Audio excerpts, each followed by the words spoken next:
upcoming on Saturday. Julian Jumpin' Perez has this huge festival, the Diva Edition, with Sweet Sensation, Lisa, Shannon, Betty, the lead singer of Sweet Sensation, is joining me now. And before we get started, I want to tell you, I have had this since 1988. It's been at my parents' house. It's been through all my apartments. It's with me now. Like, your music has never been more than like 30 feet from where I live at any given point. Yes, I love it. I love it. Thank you so much. Since the mid 80s, I mean, your songs have been constantly played on the radio. Maybe tour stops along the way, you know, some fun Chicago memories of, you know, being here in the 80s, the 90s, and definitely coming back, you know, these days. Chicago has been by far one of our favorite markets. And we have done shows here with so many promoters and been to so many different places. I remember coming to, you know, Concord Music Hall and coming to Siki Theater and then going to Studio 63. It was like just all these amazing places that have created all these amazing memories. But Chicago, hands down, is our second home. B96 was the big station here that played B96, yes. Oh my gosh. You know, Eddie and Jobo, B96, you know, was. Yes. I mean, you know, one of the great things about it, I remember coming, my favorite thing about coming to Chicago when we do the big, you know, festivals or shows is that the other artists come with us. So we're always getting into trouble, you know, like you can't get a group of freestyle artists together and then think it's going to be boring. So you know what? Music is the soundtrack of our lives. This is where we can look back and we remember the fondest memories and all of the amazing things that we went through in our lives. And to have all these groups come back and recreate those memories for you, that's priceless. And for me, it is the most humbling thing in the world that we can still come to these festivals 35 years later and still connect with the same people we connected with 35 years ago. Because it doesn't feel like 35. You look exactly the same as on the cover of here. Like, there's no change. Like, yeah. Oh, I love you so much right now. I do. Time has not stopped. But I do want to talk about a couple of, you know, milestones in a couple of songs.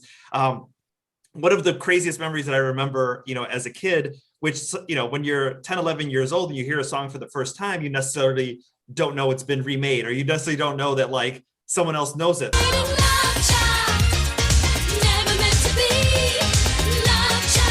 So I remember listening to B96 and hearing Love Child and singing along, you know, with my sister in the back seat. And then my mom starts singing it. And I'm like, how do you know this song? How do you know this song? How did that come about? Did Diana Ross ever hear it? Like, what did it feel to sing that song? I have a great story for that. I love that song. It is one of my I'm a huge fan of 60s, 70s Motown music. And, you know, who doesn't love the Supremes, right? You know, as a young child and you're kind of being exposed to R&B music, and Motown soul was one of my favorite, you know, genres of music. I wanted Love Child to be done and Latinized. I said, I want to Latinize Love Child, right? How do we do that? And, you know, they came through, the production team came through. But then I was performing at a club in New York City, and to the side of me is Mary Wilson. And so, you know, I'm like totally fangirling.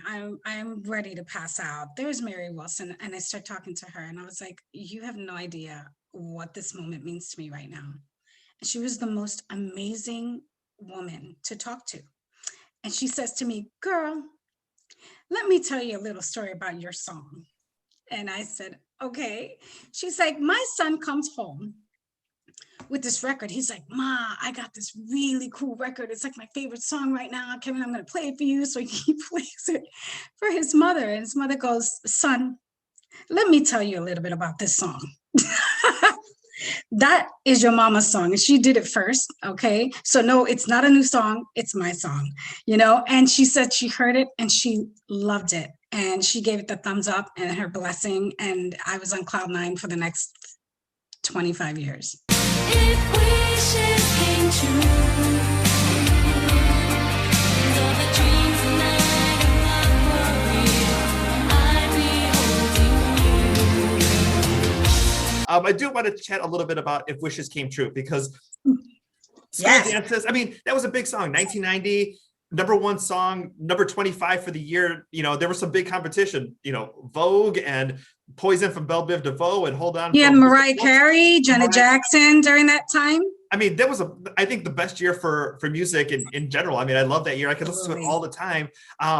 But a strong ballad that just crossed so many genres. So maybe people who didn't necessarily listen to freestyle music fell in love with that song. You know, slow dances at schools. Like, what did that song mean to you? That And- was prom time. It was, this is where, and I get this from so many people. They were like, we can't even believe you put out a record like that. But my goodness, my prom was so memorable because that song came on, and there's so much surrounding it, right? Because the song itself evokes, a feeling of, wanting and loss at the same time. And you want to get, how many of us did not experience that? Okay. During high school, the girl that you like, the guy that you want, whose attention you wanted, and at that time you were young. So we would do anything to get love back, right? We're like, no, but I get that so much from people today about, that was my high school prom song. I slow danced with, my biggest crush. So to hear all of that, that's what makes it worthwhile. do they come to the shows now and is like, I danced to They this song, do. now I'm married to so and so, or Okay, so I had this I did a show in New York and I met this one of our fans who actually turned out to be one of my friends now. But she said, listen, I just wanted to thank you for Never Let You Go. And I was like, oh, thank you, for Never Let You Go. How about that? I'll never let you go. I'll keep you on. I'll never let you go. She's like, no, it was my wedding song. I said, you had an up tempo like song beat. She goes, yeah, that's how much we loved it because it was our song. We used to play when we went out on dates, and then, my husband would recite the lyrics to me, and which I thought was so amazing, like the fact that you can impact somebody's life in that way through your songs, through your music is so like really, really humbling that they still continue that and they bring it into their world and in their lives and they keep it there, right? It's one thing to include it in your life, but to actually keep it there. yeah. There's so that many, so is- many fleeting things and so many things that, hold a special moment in your life. And those are the ones that 20, 30 And it years later, happens to people be are one sharing of the my story. songs, right? It's insane that happens. And it's like, so to me, I still can't wrap my head around it, that Yeah. still continues to happen. That it continues to happen. Question for you. Do you have a Peloton bike? No. No. So Why? I know you look great, but I was just saying. That's how I asked you. Oh my So goodness.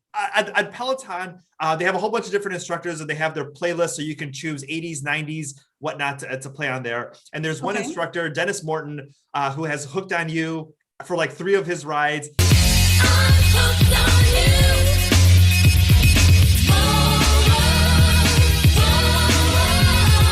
It's like his power song. So like, it's Because like, my gosh, the BPM on Hooked on You, people may think it's a slow song, but it's not. no. That BPM is And he does the it keeps choreography. you- He yes, sings it like, keeps you right oh, up. like he got it all down.